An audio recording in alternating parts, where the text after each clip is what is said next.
If this looks familiar, this video fixes it. ¿Qué onda? It's Nanonator. After thousands of failed attempts, I've figured out how to build a safe, efficient, and future-proof base that works from early to late game.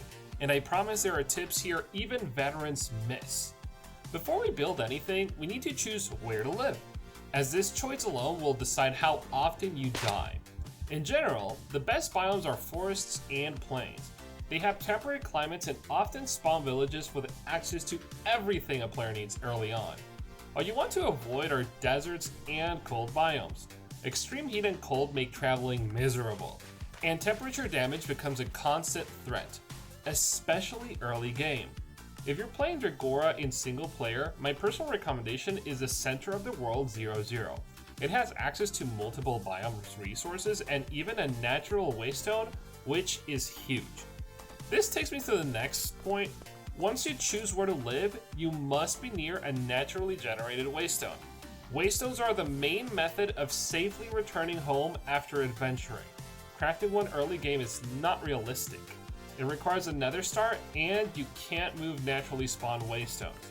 Luckily, you're almost guaranteed to find one in a village. Pro tip, crouch with empty hands and right-click a waste zone to rename it. Do this immediately, you'll thank yourself later. Villages also have something most players completely overlook, the bounty board.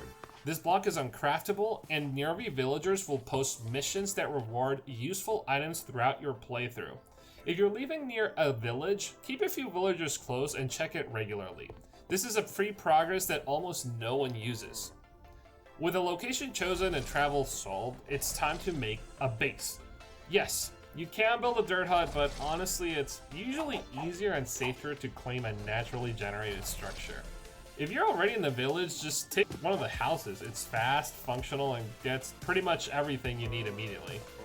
Outside villages, there are some excellent pre-made bases worth taking over, like the Friendly Outpost, Crater bases, Port Cities, and Marble Mansions. These structures already have space, protection, and resources, making them perfect starting points or even a permanent base. Most bases fail because players skip this next part. Even if you build in a safe location, your base is never actually safe unless you proof it against mobs. And in RLCraft, there are a lot of ways to die. Hostile mobs can spawn in any area below light level 8. If you press F7 to visualize spawnable areas of light around your base, fill them up with light. The easiest option is torches, but be careful because crafted torches extinguish over time. You want permanent torches. The best early solution is to steal them from naturally generated structures. Villages, again, are perfect for this. Alternatively, you can prevent spawns without light by using carpets, glass, and bottom slabs, as mobs cannot spawn on top of them. A big one most players miss is a glass roof. It also keeps your base safe from spawns during the day. Clear the area around your base of cobwebs and rails. These can spawn banshees, which are especially dangerous because they can move through blocks. If banshees keep appearing, there's almost always an abandoned mineshaft or a hidden structure directly underneath you. Ignoring this will absolutely come back to bite you. Clean up or enclose any dangerous liquids near your base. Poison, freezing ooze, acid, and lava can spawn powerful lycanite elementals. Also, fires can spawn cinders, so open flames near your base are a bad idea, unless they are, again, fully contained. Zombies are more dangerous than they seem, mainly because zombies with pickaxes can mine blocks. They can see villagers through walls and break wooden doors. So to deal with this, move villagers to a sealed and reachable location or jail them up in unbreakable blocks like obsidian. A fun fact most players don't know is that zombies can't break glass doors, so I like to use them instead. The Lycanite Mobs mod adds random world events that can absolutely destroy poorly designed bases. These occur roughly every 4 in-game hours and are the reason the following rules are almost mandatory. 1. Avoid flammable blocks. Wool and wood will be instantly destroyed during events like Cinderfall and Hell's Fury. 2. Be careful of the cobblestone. During the eruption event, volcans can melt cobblestone into lava. Interestingly, cobblestone slabs do not melt. Don't place entities near walls. The Sharknado event spawns flying Roas that can send torches, item frames, and armor stands flying everywhere. 4. Use explosion-resistant materials. Blocks like obsidian and lycanite blocks are some of the best base materials in the game. Slabs are also excellent for reducing damage early game. If you have animal farms, keep them fully enclosed and protected. Events can wipe them out instantly. And finally, my biggest survival recommendation is to have an emergency panic base with another waystone. If an event starts, just teleport out. Wait for the event to finish spawning mobs, and then you can teleport back. It's simple and it saves you the trouble. On servers, the Claim It mod is commonly used to protect chunks. It's not perfect, but it prevents griefing and stops unauthorized players from opening your chests. By default, you can use a wooden sword to select an area. Claim the area to protect your base. Even if you live in a temperate biome, you still need a way to survive midsummer and winter. To stay warm, you can use lava under the floor, campfires, and heating coils.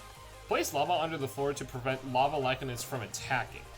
For cooling, you can place freezing ooze under the floor, pools of water to dip into, or cooling coils.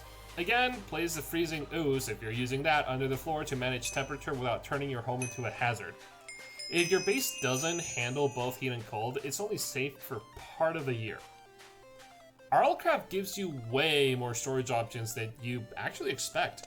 Early game, regular chests will be fine, but the best upgrade is crates, as they have a double chest worth of space in a single block.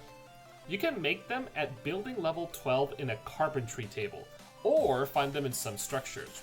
If you're reorganizing, don't forget the carry-on mod you can pick up and move containers without breaking them. Later on, I like using hoppers to automatically move items into crates once my base gets a little bit bigger. For labeling, use glass item frames. They take up less space than normal frames or signs. An ender chest is a 101 storage, of course. If you don't have one, just make it a priority. Being able to access key items from anywhere is pretty huge. One of my favorite setups is an exploration wall too, filled with backpacks, cork crates, which are basically mini shulkers, and, well, of course, shulker boxes. This lets you grab a preloaded kit and leave instantly, instead of wasting time sorting your inventory every single time you come in and out. Also exclusive to Dragora, you will find some alternative storage options like drawers, weapon racks, spice racks, fruit baskets, kitchen cabinets, and fridges. They look great for aesthetic, but functionally they're no better than chests. You can also add personal bodyguards to your base, and some of them spawn naturally. There's natural defenders. The easiest option are Aegis and Iron Golems. By simply keeping villagers nearby, these will spawn automatically and attack hostile mobs on sight, giving you a free base defense with no setup required. If that's not enough, you can raise your own guards. Cockatrices can be hatched from fowl eggs, which chickens occasionally lay. Deathworms can be hatched from eggs sometimes dropped by deathworms themselves. Just make sure to protect them while they grow. They're extremely weak in their baby forms. For some control, you can use a summoning pedestal. This allows you to continuously spawn friendly lycanite mobs you have knowledge on. Choose which mob you want and pair it using redstone as fuel. Summons have a limited lifespan and maximum count, but they're excellent for adding an extra safety layer during nights or lycanite events.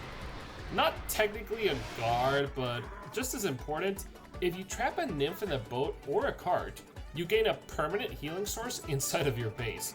Just don't forget to name tag it or it will despawn. It's one of the strongest quality of life setups you can add.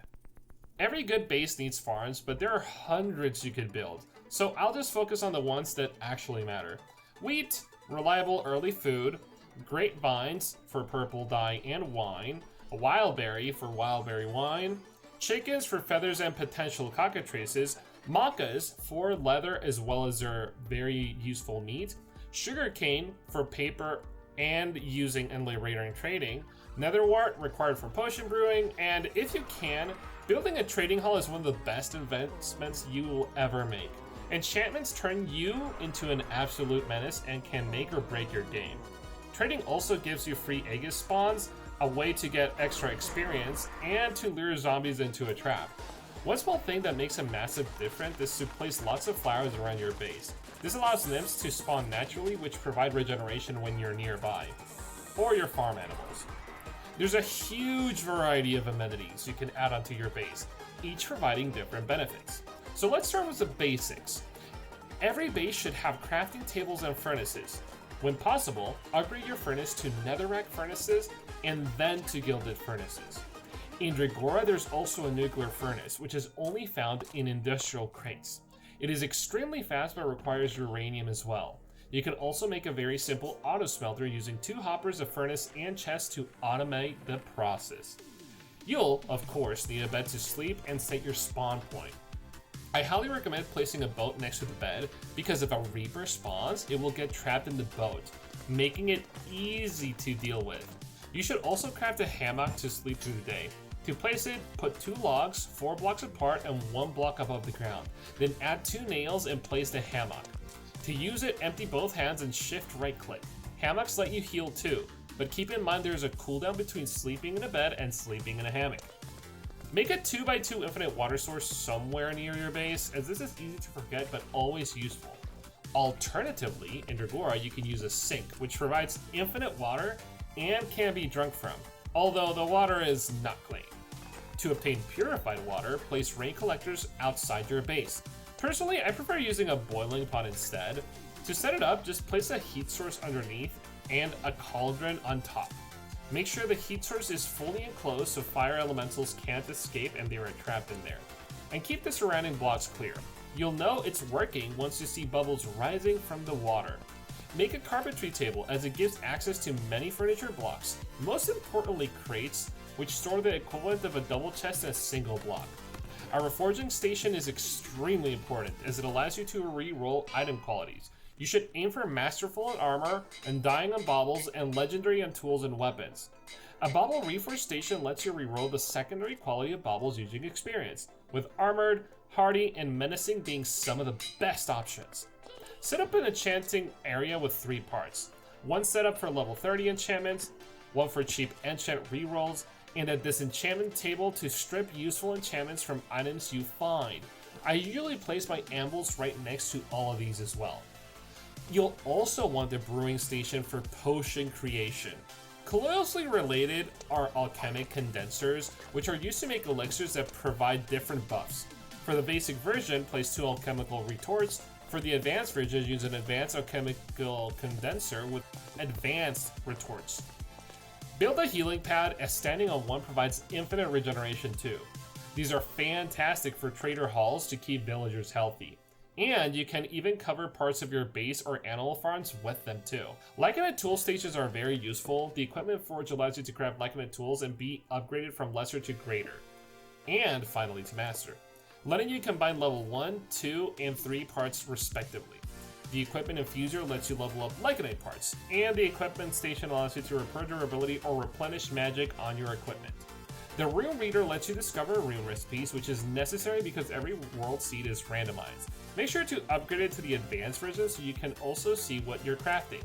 You can capture pixies in jars and place them around your base to collect pixie dust once per day, which is used to craft the very useful ambrosia. Build an arrow transformation station using pillar quartz blocks of quartz, quartz stairs, obsidian magma blocks, and the switch bow pedestal. This allows you to convert arrows into stronger special variants from the switch bow mod. A beacon is another great addition for permanent buffs. Since gold and emeralds are the easiest materials to obtain, I recommend using those for your base beacon setup. If you don't already have one, craft a waystone. I personally like having 2 or 3 instead of a large base to quickly travel between different important locations. You should also steal the uncraftable respawn statue from the nether. By offering a glowstone, you can set your spawn point in any dimension to be safe, allowing you to live anywhere. Set up a wine brewery to make wildberry and grape wines. This setup should include a crushing tub and at least 3 brewing barrels to keep production efficient. At some point, you'll want to build a dedicated portal room. This should include a nether portal, which I highly recommend enclosing since dangerous mons can spawn from it, a Lost Cities portal, and in Dragora, an underneath portal made using easily hive soil in parasite biomes. Since end portals cannot be crafted, I recommend using a waystone to reach the end instead. Construct a dragon forge once you have enough space for your dragon to land and interact with it properly. I personally like having 3 dragon forges, one for each dragon type, that being fire, ice, and electricity. For full details, check out my Dragon Forge guide. The following amenities are exclusive to Dragora and come from the Cooking for Blockheads mod.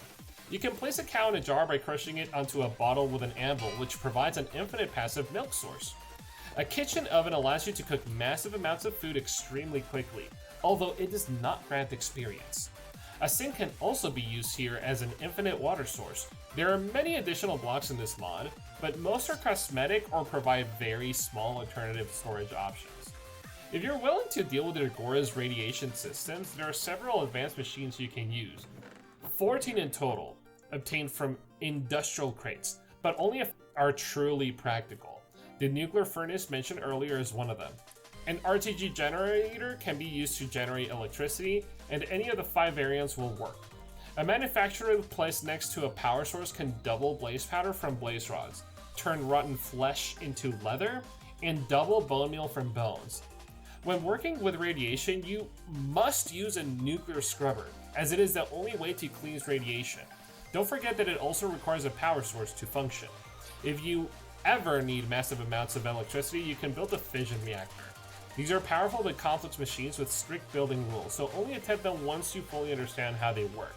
I recommend you check my RLCraft guide if you decide to do this. Some final extras I consider nice to have in a base but not strictly necessary include a wall clock and a season clock. These make it much easier to keep track of the time and seasons without constantly opening menus. Having a lectern is also useful, but for filling out your bestiary and for decoration. A music player is another small but underrated addition that really helps make your base feel alive instead of purely functional. Who doesn't like collecting discs? RLCraft also has a shortage of decorative blocks and items that can help your base actually feel like a home, like sofas, lanterns, tables, and other furniture. I could easily spend an hour going over decoration alone, but instead I'll leave you with a few small bonus ideas. One very practical build is a trash can that disposes of unwanted items by dropping them into an acid pool. Lava is usually a bad choice for this since many items are configured to survive it. I also like making a small bookshelf or library area to store poems or interesting books I find while adventuring. It adds personality to the base and gives your world some history, I guess. If you're playing Dragora and want to push your base even further, watch the video on this screen, where I fully break down RLCraft on how radiation works, which machines are actually worth using, and how to get insane value. If this guide helped you, leave a like, it really helps more RLCraft players find it. Subscribe if you want more deep dive guides that go beyond surface level tips. Now go build smart, and stop dying. Ahí los guacho, vatos!